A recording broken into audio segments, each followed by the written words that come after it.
রাজনৈতিক কর্মসূচি ঘিরে কথায় কথায় অশান্তি উত্তেজনা এড়াতে জমায়েতে রাশ টানল নির্বাচন কমিশন। কমিশন সূত্রে খবর, গতকাল থেকেই রাজ্য জুড়ে বেআইনি জমায়েতের উপর নিষেধাজ্ঞা জারি। কমিশনের অনুমতি ছাড়া কোনো মিছিল, সভা বা জমায়েত করা যাবে না। এই নির্দেশ অমান্য করলে সঙ্গে সঙ্গে গ্রেফতার করা হবে।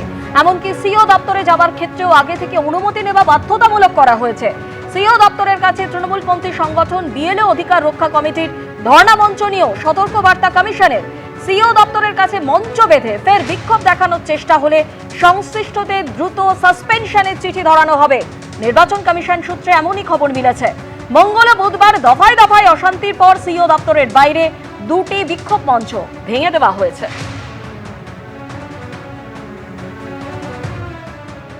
গতকালই আমরা দেখেছি শুভেন্দু অধিকারী তিনি মনোনয়ন জমা দিয়েছেন, আর তার মনোনয়ন জমা ঘিরে অশান্তির ঘটনায় এবার মামলা রুজু করল লালবাজার।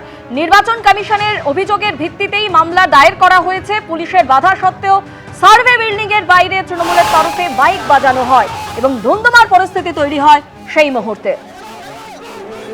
পুলিশের বাধা সত্ত্বেও সার্ভে বিল্ডিং এর বাইরে তৃণমূলের তরফে মাইক বাজানো হয়, আর তখনই শুভেন্দু অধিকারী তিনি মনোনয়ন জমা দিতে যাচ্ছিলেন, তার সঙ্গে ছিলেন কেন্দ্রীয় স্বরাষ্ট্রমন্ত্রী অমিত শাহ।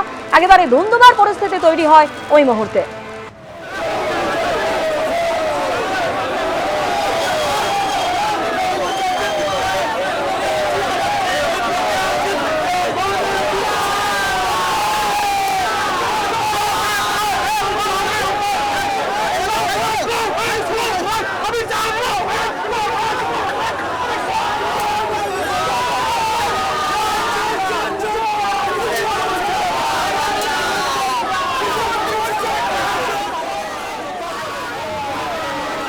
আর এই ঘটনায় এবার মামলা রুজু লালবাজারের। নির্বাচন কমিশনের অভিযোগের ভিত্তিতে মামলা দায়ের করা হয়েছে। আমাদের প্রতিনিধি ময়ূক ঠাকুর চক্রবর্তী আমাদের সঙ্গে রয়েছেন। ময়ূক, যে মামলা দায়ের করা হয়েছে, যে আবেদন করা হয়েছে, তাতে কি বলা হয়েছে? দেখো, গতকাল শুভেন্দু অধিকারী ভবানীপুর বিধানসভা কেন্দ্রের বিজেপি প্রার্থী তিনি যখন কেন্দ্রীয় স্বরাষ্ট্রমন্ত্রীকে সঙ্গে নিয়ে তার নমিনেশন দিতে যাচ্ছিলেন, পুলিশ দাবি এই যে কর্মসূচি কেন্দ্রীয় স্বরাষ্ট্রমন্ত্রীকে নিয়ে বিরোধী দলনেতার যে নমিনেশন দিতে যাওয়ার কর্মসূচি, তার পুলিশের অনুমতি ছিল।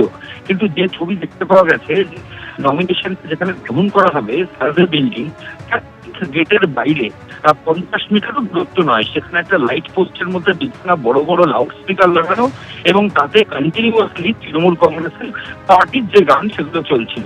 পুলিশের তরফ থেকে আপত্তি করা হয় যে যেহেতু কেন্দ্রীয় স্বরাষ্ট্রমন্ত্রী এবং বিরোধী দলনেতা তারা এখানে আসবেন নমিনেশন দিতে, ইলেকশনের মডেল কোড অফ কন্ডাক্ট অনুযায়ী এখানে এরকম ভাবে মাইক বাজানো যাবে না, এটা zero noise zone.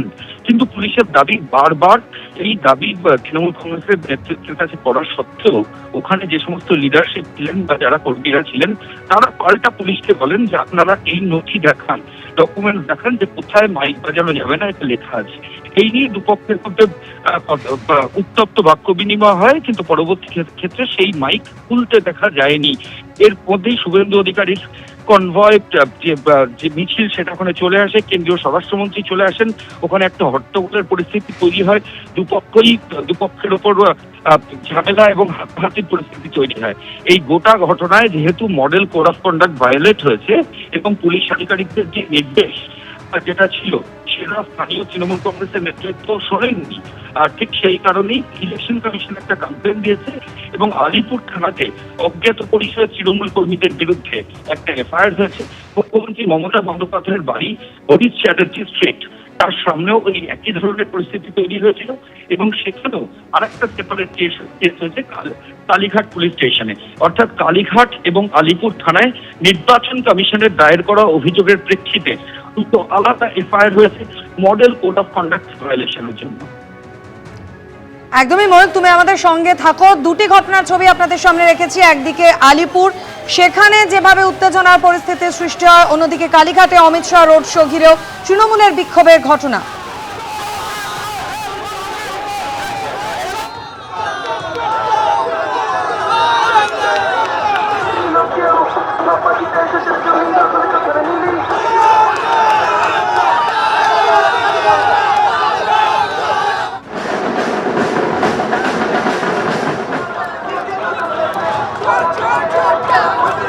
Chota!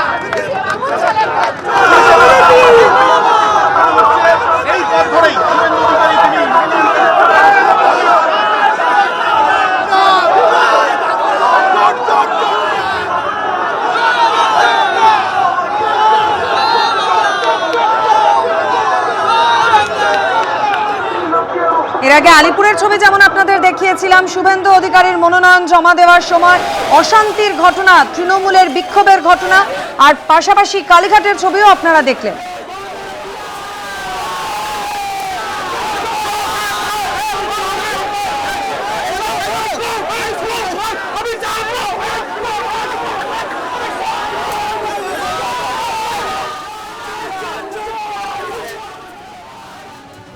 ABP আনন্দ, এগিয়ে থাকে, এগিয়ে রাখে।